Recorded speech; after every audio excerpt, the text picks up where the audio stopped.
जय हिंद गाइस। हम इस वीडियो में बूस्टर डोज पढ़ रहे हैं किसके लिए, RSM SSB technician forester and forest guard की वैकेंसी के लिए। आपके सिलेबस के अंदर साइंस है, ठीक है, विज्ञान है, और उसके इंपॉर्टेंट क्वेश्चन हम इसके अंदर पढ़ रहे हैं। अगर आप चैनल पर नए हैं तो वेस्ट प्लस को सब्सक्राइब कर लें, और इसकी पीडीएफ प्राप्त करने के लिए आप टेलीग्राम चैनल ज्वाइन कर सकते हैं, लिंक आपको डिस्क्रिप्शन में मिल जाएगा। ठीक है, चलिए शुरू करते हैं। सबसे पहला क्वेश्चन, लाफिंग गैस का रासायनिक नाम क्या है? तो लाफिंग गैस का रासायनिक नाम नाइट्रस ऑक्साइड है, ठीक है, यानी कि N2O। तो आप ध्यान रखेंगे। नेक्स्ट, हवा से हल्की गैस का उदाहरण कौन सी गैस है? तो हवा से हल्की हाइड्रोजन गैस होती है, ठीक है। नेक्स्ट, हवा से भारी गैस का नाम कौन सा है? तो हवा से भारी गैस है कार्बन डाइऑक्साइड, ठीक है। इसका फॉर्मूला होता है CO2। यह हवा से भारी होती है, हवा से हल्की कौन सी होती है? हाइड्रोजन। फिर नेक्स्ट है कि चमकने वाला और माचिसों में प्रयुक्त होने वाला पदार्थ कौन सा होता है? तो वो होता है फॉस्फोरस। जो माचिस की तीली होती है, ठीक है, उसके ऊपर जो यहाँ पर लगा होता है वो फॉस्फोरस होता है, ठीक है। तो ये चमकता भी है, जैसे पटाखों के अंदर यूज़ किया जाता है इसको। नेक्स्ट, मनुष्य के बाद सबसे समझदार जीव किसे कहा जाता है? तो मनुष्य के बाद पानी के अंदर सबसे समझदार जीव कौन सा होता है? तो वो होता है डॉल्फिन, ठीक है।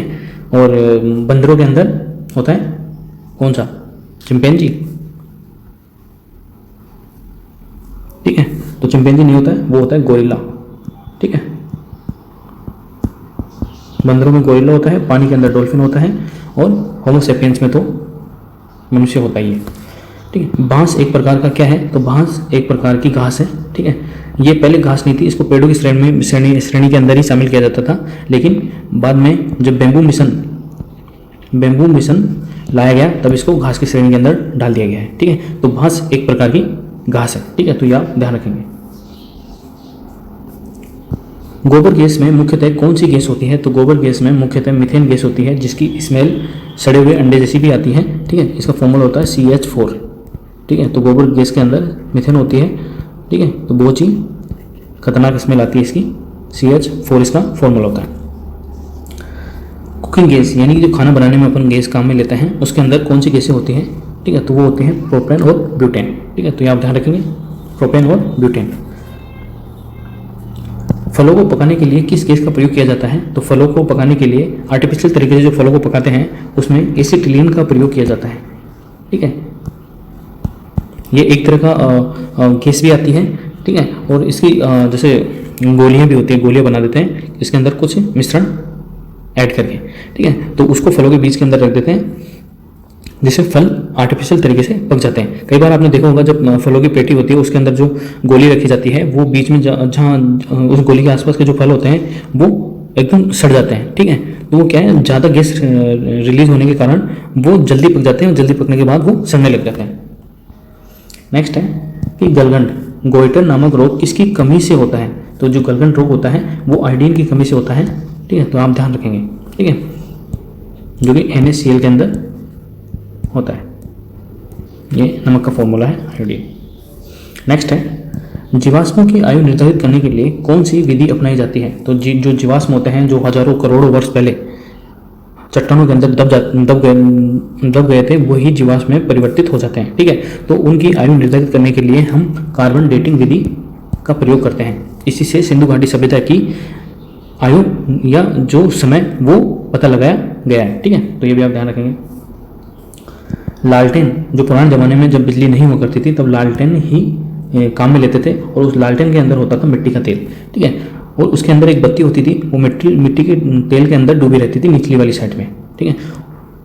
वो बत्ती किसके कारण जलती थी? ठीक है, जो मिट्टी का तेल होता था वो उस बत्ती के अंदर नीचे से ऊपर की ओर किस विधि के द्वारा या किस कारण ऊपर चढ़ता था ताकि वो लालटेन जलती थी। तो वो जो बल होता था वो कैसी का बल होता था, जिसके कारण वो बत्ती में नीचे से ऊपर तेल ऊपर चढ़ता था और लालटेन जलती थी, ठीक है। नेक्स्ट है कि जो शुद्ध सोना कितने कैरेट का होता है? जो शुद्ध सोना होता है, जो प्योर गोल्ड होता है, वो 24 कैरेट का होता है, ठीक है। तो ये भी आप ध्यान रखेंगे। नेक्स्ट है कि बरगद के पेड़ से नीचे लटकने वाली मोटी जड़ें क्या कहलाती हैं? आपने देखा होगा बरगद का पेड़, ठीक है, तो ये बहुत ही विशाल होता है, ठीक है, बहुत ही विशाल होता है बरगद का पेड़ इस तरह का, ठीक है, उसकी ऐसे जड़ें लटकती रहती हैं, ठीक है। तो इन जड़ों को क्या कहते हैं? इन जड़ों को कहते हैं स्तंभ मूल, ठीक है, इन जड़ों को स्तंभ मूल कहते हैं, ठीक है। तो आप ध्यान रखेंगे। नेक्स्ट है कि प्राइमरी रंग यानी कि प्राथमिक रंग कौन से होते हैं, तो इसको आप याद कर सकते हैं RGB। जैसे आजकल जो मोबाइल फ़ोन्स होते हैं उनके अंदर पीछे की तरफ या जो नोटिफिकेशन लाइट होती है उनमें RGB कलर ही यूज किए जाते हैं। तो RGB से याद रख सकते हैं रेड, ग्रीन और ब्लू। तो ये प्राइमरी कलर्स होते हैं RGB, रेड, ग्रीन और ब्लू, लाल, हरा और नीला। वर्षा की बूंदें किसके कारण गोल हो जाती है? जो वर्षा की बूंदें ऊपर से नीचे गिरती है वो किसके कारण एकदम गोल हो जाती है? तो वो अपने पृष्ठ तनाव के कारण, जो पृष्ठ तनाव होता है जल का उसके कारण गोल हो जाती है। गोताखोर किस गैसों के मिश्रण से श्वास लेते हैं? तो जो गोताखोर होते हैं वो ऑक्सीजन और हीलियम के मिश्रण से श्वास लेते हैं। हीलियम गैस हल्की होती है, ठीक है, तो उनको डूबने से बचाने के लिए भी इसको काम में लिया जाता है।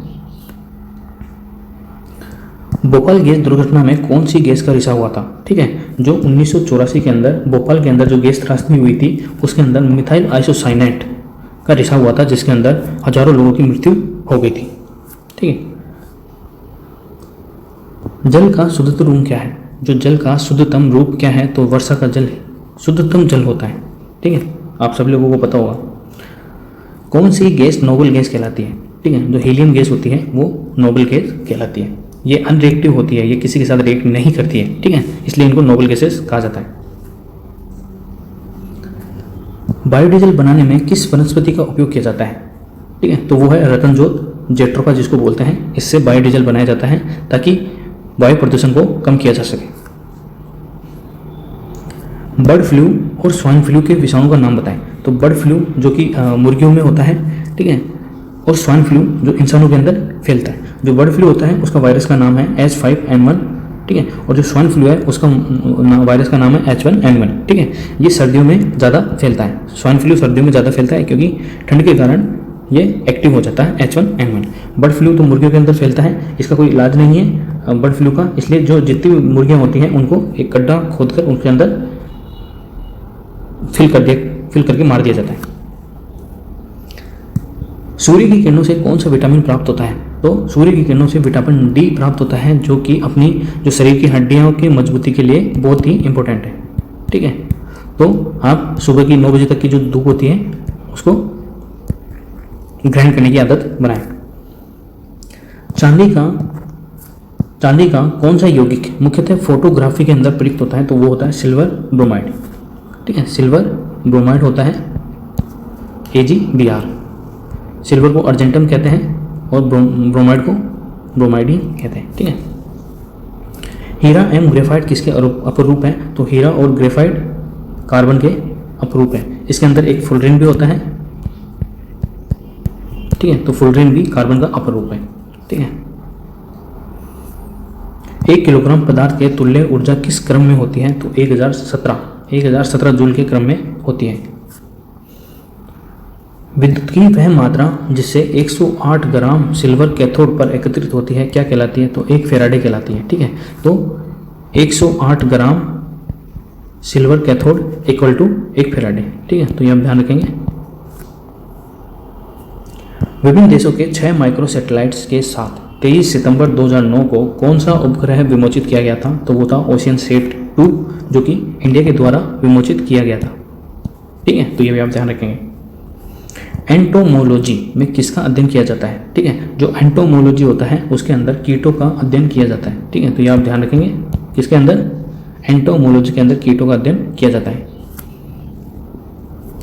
पारिस्थितिकी विज्ञान इकोलॉजी का संबंध किस विषय से है? तो उसका विषय एनवायरनमेंट से है, यानी कि वातावरण से, ठीक है, तो आप ध्यान रखेंगे कि पारिस्थितिकी विज्ञान इकोलॉजी का संबंध वातावरण एनवायरनमेंट से है।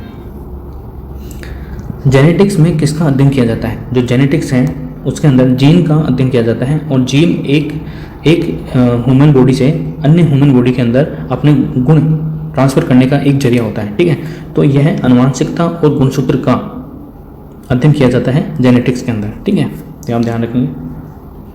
नेक्स्ट, पृथ्वी की भ्रमण गति कितनी होती है? तो पृथ्वी की जो परिभ्रमण या घूर्णन गति होती है वो 28 किलोमीटर प्रति मिनट होती है, यानी कि पृथ्वी अपने अक्ष पर 28 किलोमीटर प्रति मिनट के अकॉर्डिंग घूमती है। सबसे बड़ी आंखें किस स्तनधारी प्राणी की होती हैं? तो सबसे बड़ी आंखें हिरण की होती है, ठीक है। जो स्तनधारी प्राणियों में सबसे बड़ी आँखें हिरण की होती है। ठीक है, तो ये आप ध्यान रखेंगे। तो ये थे प्रमुख क्वेश्चन साइंस से संबंधित। ठीक है, 1 से 2 बार इस वीडियो को देखिए और PDF के साथ देखिए ताकि आपको एकदम माइंड में फिट हो जाए। ठीक है, अगर आपको ये वीडियो पसंद आया है, ठीक है, तो लाइक कीजिए, शेयर कीजिए, सब्सक्राइब कीजिए और अपने दोस्तों के साथ इसको शेयर कीजिए। वीडियो पूरा देखने के लिए धन्यवाद।